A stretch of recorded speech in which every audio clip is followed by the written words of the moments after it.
Hello, lovely people. Welcome back to my channel. And for those who are new, welcome to my channel. My name is N.HARV, hence the name of my business and channel, N.HARV. I'm a 10-time published author, a book editor, as well as a full-time doctoral student.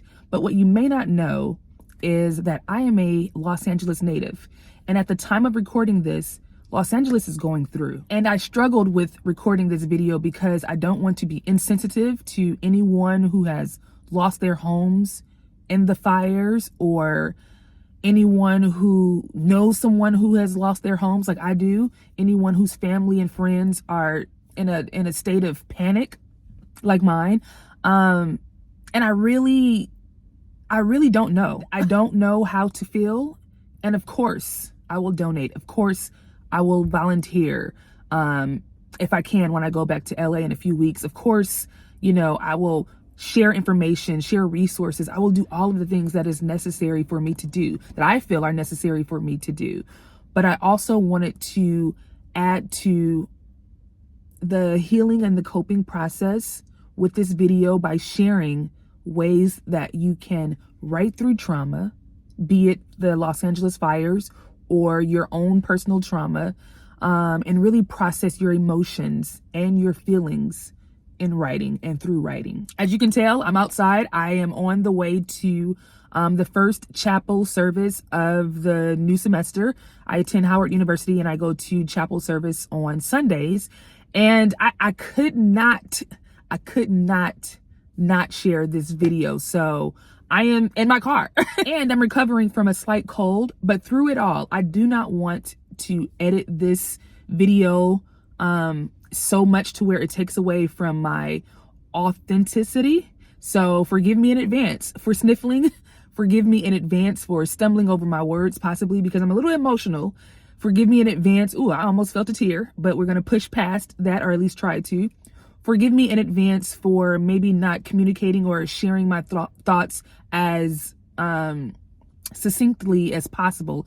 But I listen, this is not about perfection right now. This is about literally a coping process or a coping mechanism that may help those who are experiencing trauma right now, that may help you deal. And before I start, let me give my disclaimer. I am not a licensed therapist or a clinician, so please seek professional help if that's something that you are comfortable with, or if that's something that you need. I am simply here to share my thoughts as a writer and as someone who has done the steps that I am encouraging you to do. I have written through trauma and it's been helpful. No, I have not lost my home in a fire.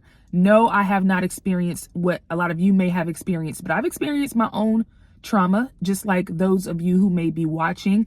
And, you know, trauma is trauma. There are levels to it, sure. But the goal here is to just help us deal as we navigate life. And I also have my phone here for notes to help me stay on track, because I don't want my emotions to rise and then I, lose my train of thought. And then speaking of emotions, let's actually start here. Emotions and feelings. In a little bit of research this morning, I learned that emotions and feelings are different. They're sometimes used interchangeably, but they're somewhat different in that emotions are like your initial reactions. Your raw feelings are your raw responses, rather. So your initial reactions and your raw responses. And then feelings are an interpretation of your emotions. Like, they are shaped by your belief system. They're shaped by your experiences, and your feelings are also shaped by like your cultural background. So I bring the distinction up because I believe that it'll help understand more deeply my first reason why you should process your emotions and feelings in writing. And that reason is because it keeps you present while dealing. For example, in the case of what's happening in my city in LA, those who are experiencing what you're experiencing out there, you still have to figure out what you're going to eat, because you need to eat, where you're going to get shelter, if you have children, I can imagine you're trying to figure out like how to keep your children safe. Safety is a concern. But I recommend writing while you're dealing with everything, because it allows you to be present. It allows you to feel like you don't want to ignore your feelings while you're still trying to figure out how to survive. And writing things out may help you get the mental clarity that you need, actually, to help you survive. Writing things out can help you figure out where to go next or what to do next. The second reason why I believe you should process your emotions and feelings in writing and through writing is because it allows you to take the vague and make it solid. There is a saying that my therapist and other therapists, I've heard them use, and it's take the implicit, so the implicit, what's inside, or maybe even what is not clear, what is not plain, and make it explicit, clear. So take the unclear and make it clear. Here's where that distinction between emotions and feelings come into play.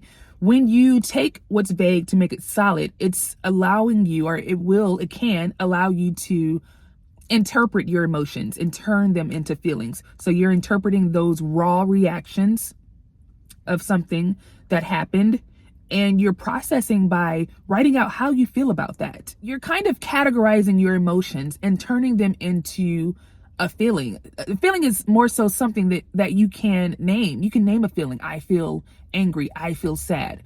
But maybe that emotion, you can't quite place it. But as they turn into your feelings, you're able to really make that more solid, and you're able to, again, put it in a proper place. And the third reason why I strongly believe you should process your emotions and feelings in writing and through writing is because it helps you get to know yourself better.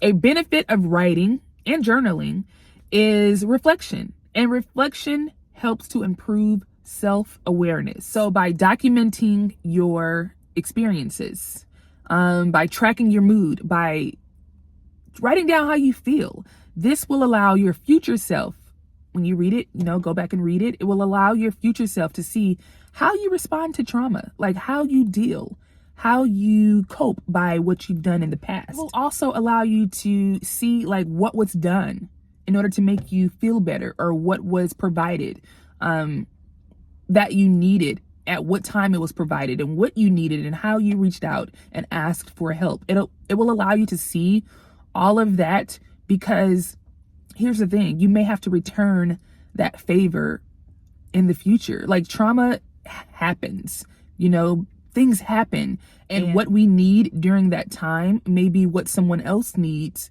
when their time comes. And the trauma may be different than yours. It may not be the same, but it may impact the person the same, or it may impact them in a way that they still need your help. So how you show up for someone, sometimes that is indicated by how someone showed up for you, or how you needed someone to show up for you. And to sum up why I believe you should process your emotions and feelings in and through writing is for you to see over time how far you've come. The goal is to overcome. And sometimes looking back at your words will allow you to see that better. And next, because I don't want to give something without giving like practical steps on how to achieve it, I just want to share a few ways to write and journal through trauma. And the first way is to just brain dump. Like simply get all of your thoughts out of your head, jot them onto paper, or write them into some type of digital document, Word document, your notes on your phone, or what have you. The goal is to declutter your thoughts for mental clarity. And as you brain dump, make sure that you add a date. For example, if you are dumping out on paper on, what is today? Lord, I've been so like sad and just out of it. I don't even know what today is. I think it's January the 12th. Yes, it is January the 12th. Let's just say I was going to write something today.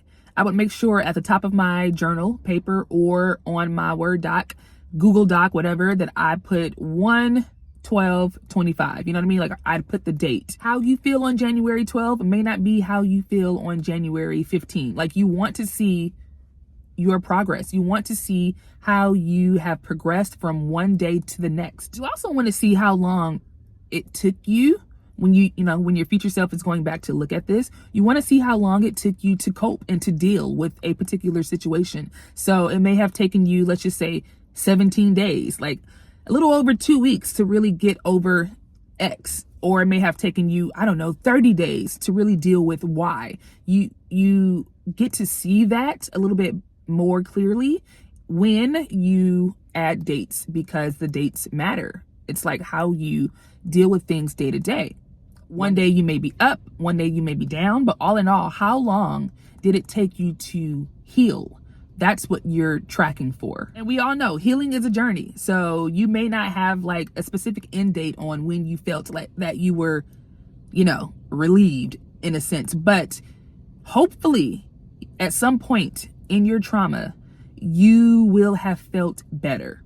So the goal is to look back, reflect on how long it took you, or when was the time period that you actually started to feel better. You felt differently. The next tip on how to journal is to be descriptive. Allow yourself to be present. Describe the sounds, the look of things, how you felt, of course, what the weather was like, what were like the things that you ate, what did it taste like, all of that. Like, use your sensory details, because you want to, one, of course, be present, be active in your description and just in how you are in touch with your feelings, but also you want to allow your future self to travel back like in time with you a little bit when you're reflecting, and to see again how far you've come. And the third tip in writing and journaling, just writing through your trauma, is to write down something that you're grateful for. And this may be hard, especially if you're experiencing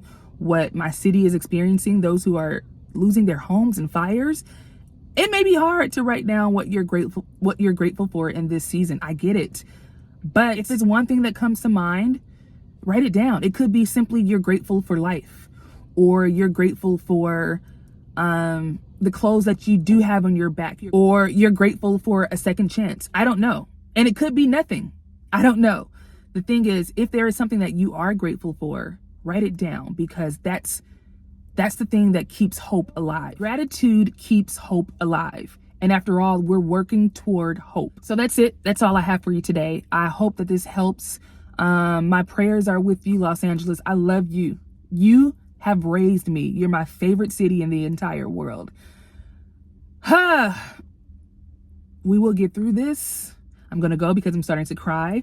But if you find yourself in a position where you don't want to talk, you don't know exactly how to feel just yet, I encourage you to use these tips and use this tool of writing it out. All right, guys, that's all for me today. I will catch you in the next video.